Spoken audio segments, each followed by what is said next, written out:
All right, welcome back to LearnWake. This is Brandon Judd, and today I'm working on a video analysis request through this screencast here. And this is going to be on a tantrum attempt uploaded by user jjwest. Thanks for the description down here as well. And sorry, I don't know what was going on with that YouTube upload issue in the past, but I'm glad it's resolved now. It looks like you mentioned that you under-rotate the flip, and you notice once you watch the videos that you almost do a 180 before you hit the water. Any tips and any pointers are appreciated. Yes, and perfect. This helps a lot. That description was really gave us a lot of clarity on that. A couple things. One, you are doing really, really good. There's a very small thing to correct, and then I think you'll be fine. The bigger issue, as far as your edging and stuff goes, that's all fine. But the biggest issue is it looks like in the air you're a little uncomfortable. So we'll fix your pop here, but as far as your comfort level in the air, there's only so much we can do. So I would see how your trampoline backflips are looking, and if you have a chance to get on the trampoline and practice some, really tall and laid out, as well as kind of tucked up, and then doing some tantrums with backside and front side 180s on the trampoline. So just backflip with a 180 to the right and backflip with a 180 to the left. And you can do this with or without the handle. What this is going to do is it's going to give you a little bit more air awareness, so that when you do have some issues in the air, or if you get turned unintentionally one direction, you can correct it. So that's just a little prerequisite stuff. If you do fix what suggestions I'm about to give you, if you do fix that and you're still having issues in the air, then it kind of boils down to how comfortable you are upside down and how in control you are of your backflip. So that's one thing that we can correct your mechanics on the water, but once you're in the air, you need to be able to navigate through that. So let's get started. Your approach is fantastic. You edge out nice and tall, come in nice and aggressive. Everything looks good. And then right here, you square up, and you square up really nicely. I really like that at the wake. And then you get kind of stalled out and don't quite make it all the way around. So I'm going to talk to you a little bit about why you're spinning a 180, but first I want to talk about the approach for a minute. And I'm going to slow this down just so that we can, have some time to process it as you're coming into the wake. All right, so the issue I'm seeing with your approach right now is that you're letting off of your edge too early. So you're coming in and you're holding your edge really nice. I mean, this is awesome. I love seeing a nice aggressive edge into the tantrum. Looks really confident, which we like.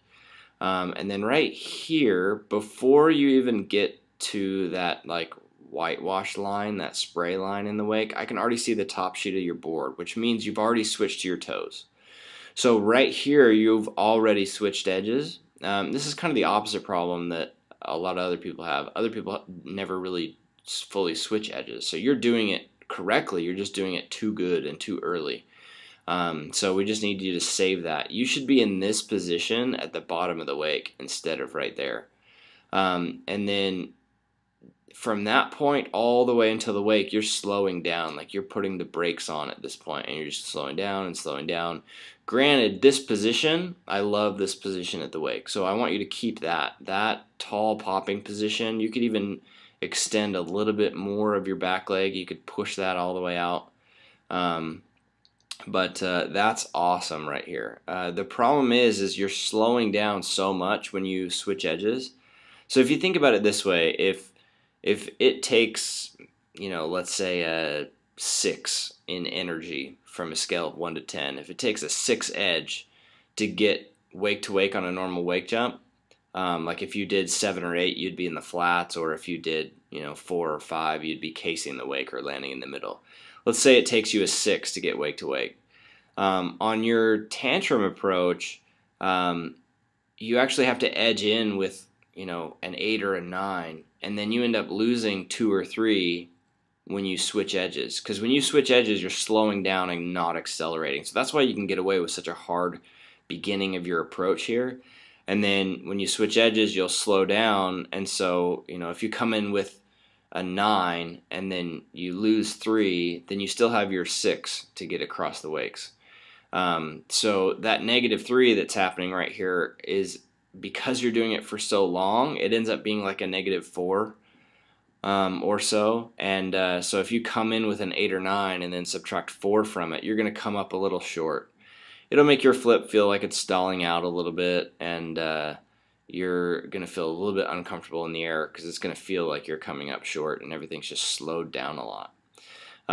So that's one thing. I would save that switching of your edges until a little bit later. And if you do it a little more aggressively and a little more punchy anyway, it's going to trip you harder, which will help you rotate more. So that's about it when it comes to the approach. Everything else looks like you're doing great. So your positioning is fantastic, just your timing's a little off. And then let's get into this part here. So right here, the reason that I say it looks like you're uncomfortable is because it looks like your chest and shoulders want to go back, but your hips feel uncomfortable and you get kind of in this halfway between a fetal position and an arched out backflip. And what that does is when you fold in half here, it's the same kind of concept of canceling out your momentums when you edge into the wake. But your lower body should be rotating this direction, right? Like if we're looking at the screen, it would be a clockwise rotation that your lower body is rotating. If you fold at the waist and bring your upper body toward your board at all, that's a counterclockwise rotation, which is going to cancel out some of your flip. So anytime you fold in half at the wake, you have to be, or at the hips, I mean, you're going to have to be aware of how much you're canceling out. So again, remember, whenever you fold in half, your upper body, if it goes toward your lower body at all, you're losing some flip, and your lower body coming this way is going to help accelerate your flip. So you want to push those hips up in the beginning. Let me go back here, and I'll show you kind of where it should be. So right here is pretty good. Your hips are nice and tall. You could push a little bit more with your back leg. It looks like it's not fully straightened out here. And then if you were to stay in that tall position and push your hips up toward the sky and keep looking back with your eyes like you're doing there, looking up and then eventually to this landing position, then you'd be fine. But right now you're starting to fold in half right here, and you'll see you'll drop your hips behind you. And that stalls your flip out right there. And that's why you feel stuck. So when you feel stuck right here, what happens is the more line tension you have, the faster you flip on a lot of rotations, a lot of different inverts. If you have a tight line tension or you get a tug in the rope, it'll flip you around quicker. So what most people do is they, with their one hand, they pull in on the rope to help speed their rotation up, because this stalling position feels really uncomfortable. So they'll pull in on the rope, and what that does, since you only have one hand on the handle, is you're pulling it across your body, and when you pull the handle across your body, it rotates you front side 180, which is why, if you can see here, you're kind of crossed up. See how your arms are making like a little X right here? That's because when you pull that handle in, it got loose, and you brought it across your body, which spun you 180 degrees, and then caused you to land kind of casing the wake right there. So those are the two things, and it got a little worse here. You didn't stand up all the way here, so this second one is a good example of that, and I'll use that to kind of recap everything. So again, nice width on the approach. That's looking great. Your edge in is looking great, really cranking in nice and hard. And then you've flattened off and you're on your toes again already before that whitewash line. And you're just slowing down, slowing down, slowing down. And right here, you're going back with your chest instead of trying to stand fully tall, and that's killing a little bit of your pop too.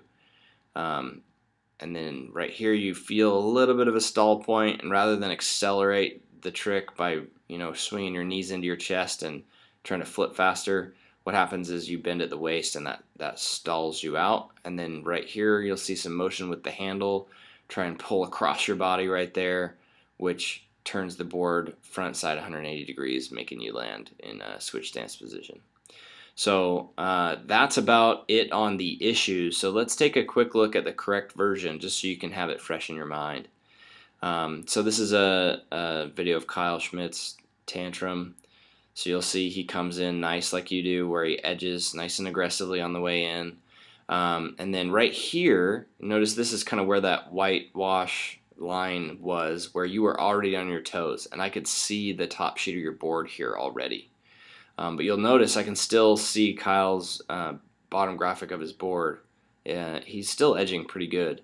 And still edging, and then right here is when he switches edges, right at the bottom of the wake, and then stands fully tall, nice and one-handed. And then at this point, he's able to go up and kind of bring his eyes up to the sky, and he keeps his hips forward through this whole flip, and then to speed it up a little bit, he kind of brings his knees up a little. Instead of bringing his chest forward with his legs straight, he keeps his hips up and lets the top of his knees kind of drive toward the sky once he's in the air. And that just helps him, speed up his rotation a little bit. By being in a tighter ball, he can spin a little faster throughout his rotation. And then he never yanks on the rope or anything, just kind of keeps his arm relaxed the whole time, and that sets him back up to land back on a normal heel side edge. So last thing I'll do is I'll give you a quick reference point. So right here is where he's right over top of the spray line. And then if we go back to yours, we'll pause it at the same spot for you, and we'll see how different it is. Alright, so you're right on top of that kind of whitewash spray line, and you can see all the top sheet of your board. If we go back to Kyle's, he's in the same spot, and he's still edging. You can see the bottom of his board, he's still edging in. So he saves that until the end, and then right at the last second stands up real tall, gets the tail of the board really deep in the wake, and stands up all the way on his back foot. And then we'll see your position of the wake here. It's good, but you are throwing your head back pretty hard, although your position's still pretty good. You'll see Kyle's still going up and kind of lifting his chest up while stepping on the tail. So you're just getting into the rotation a little fast so that it flips you a little out of control.